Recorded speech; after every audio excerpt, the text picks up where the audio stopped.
Good morning विद्यार्थी मित्रों। कक्षा 12 विषय भूगोल पाठ 5 परिवहन। इससे पहले वाले वीडियो में हम लोगों ने विश्व के रेल मार्गों की चर्चा की थी। इस वीडियो में हम लोग भारतीय रेल मार्ग की चर्चा करने वाले हैं।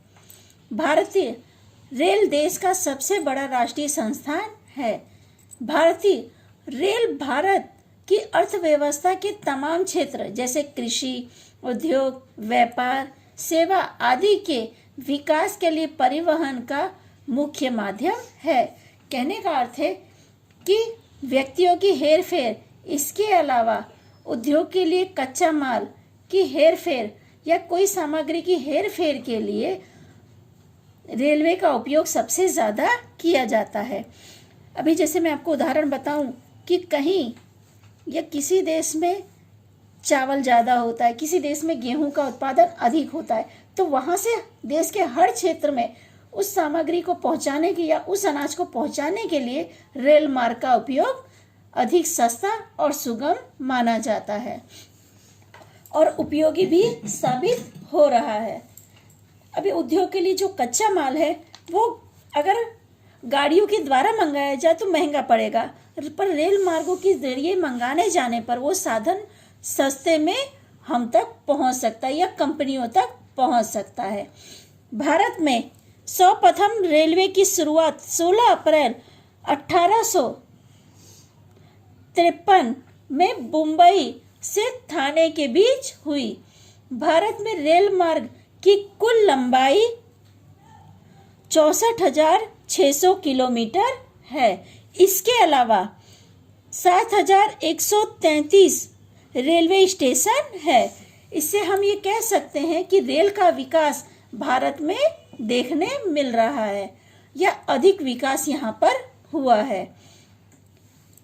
भारत में 3 प्रकार के रेल मार्ग है। पहला है ब्रॉड गेज, दूसरा है मीटर गेज और तीसरा है नैरो गेज। पहला है जो ब्रॉड गेज, यानी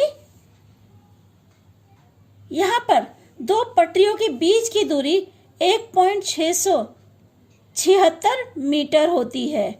मीटर गेज में 1 मीटर की होती है और नैरो गेज में 0.762 मीटर की होती है। ये 2 पटरियों के बीच का अंतर है। ब्रॉड गेज यानी बड़ी लाइनें, मीटर गेज यानी उससे कम अंतर की और नैरो गेज यानी उससे भी ज़्यादा कम अंतर की। यानी बड़े गेज की जो लाइनें हैं या जो हम देखते हैं एक साथ 2 ट्रेनें गुजरती हैं तो वो ब्रॉड गेज माना जाता है या उसे हम कह सकते हैं।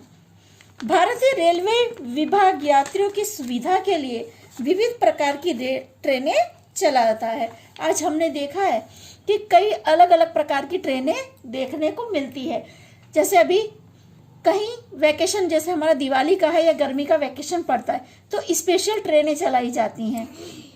इसके अलावा कहीं अगर कोई जान माल की या कोई नुकसान होता है तो उसके लिए आरोग्य विषयक ट्रेनें दौड़ाई जाती हैं। उसमें सामान्य, यहाँ पे मैं आपको ट्रेनों की जानकारी दे रही हूँ कि सामान्य यात्री गाड़ी, एक्सप्रेस मेल गाड़ियाँ, सुपर फास्ट गाड़ियाँ, गरीब रथ, गतिमान एक्सप्रेस, पर्यटन एक्सप्रेस, राजधानी एक्सप्रेस, शताब्दी एवं जन शताब्दी का समावेश होता है। ये अलग अलग ट्रेनों का नाम है। सुपरफास्ट यानी तेज चलने वाली, गतिमान एक्सप्रेस ये भी ट्रेन तेज गाड़ियां हैं, पर्यटन एक्सप्रेस भी तेज चलती है, राजधानी एक्सप्रेस, शताब्दी या जन शताब्दी ये सारी ट्रेनें हैं, ये सुपरफास्ट ट्रेनें कह सकते हैं। और इसके अलावा जो सामान्य यात्रियों के लिए है वो सामान्य यात्री गाड़ी चलती हैं। गरीब रथ है जो गरीबों के लिए चलाई गई हैं। इस तरह विविध प्रकार की ट्रेनें भारत में चलाई जाती हैं। ट्रेनों के लिए आरक्षण ऑनलाइन हो सकता है, यानी कहने का अर्थ है कि हम ऑनलाइन टिकटें भी बुक कर सकते हैं। मीटर गेज रेल लाइन का ब्रॉड गेज में रूपांतर किया जा रहा है तथा अधिकांश भागों में रेल मार्ग के लिए विद्युतीकरण किया गया है। पहले आपने सुना होगा कि कोयले डाल के गाड़ियां चलाई जाती थी, पर आज विद्युत के जरिए गाड़ियां दौड़ाई जाती हैं, यानी ट्रेन की स्पीड बढ़ गई है। लोक शिक्षण, स्वास्थ्य, आरोग्य विषयक ट्रेनें दौड़ाई जाती हैं। जैसे मैंने आपको बताया कि कहीं पे कोई नुकसान होता है तो आरोग्य विषयक ट्रेन वहां पर पहुंचती है। उसमें मेडिकल की हर फैसिलिटी मौजूद होती है। रोगियों के लिए या जहाँ पे दुर्घटना हुई है ऐसी जगह पे उनको प्राथमिक उपचार के लिए ये ट्रेन तुरंत वहां पर पहुंच जाती है। इसके अलावा भारत में बुलेट ट्रेनें शुरू करने का प्राय आरंभ किया गया है, यानी अभी तक शुरू नहीं हुई है पर इसके लिए काम चल रहा है। भारतीय रेलवे जीवन का एक महत्वपूर्ण अंग बन गया है। लोगों के आने जाने के लिए, सामान लाने ले जाने के लिए, इसके अलावा कच्चे मालों के लिए या उद्योग के क्षेत्र में जो सामग्री तैयार है वो हर क्षेत्र में पहुंचाने के लिए रेल उपयोगी साबित हुआ है। रेल के जरिए एक साथ में कई सामग्री एक जगह से दूसरी जगह पर स्थानांतर कर सकते हैं। भारी सामग्री हो या हल्की सामग्री का स्थानांतर के लिए रेलवे उपयोगी साबित हो रहा है।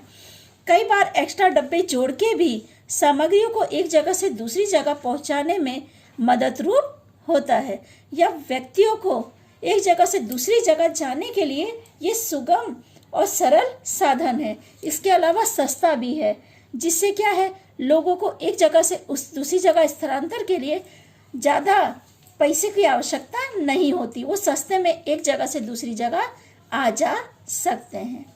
ठीक है विद्यार्थी मित्रों, ये भारतीय रेलवे की जानकारी थी। यहाँ पर हम लोग ये वीडियो रोकते हैं। इसके बाद वाले वीडियो में हम लोग जल मार्ग की चर्चा करेंगे।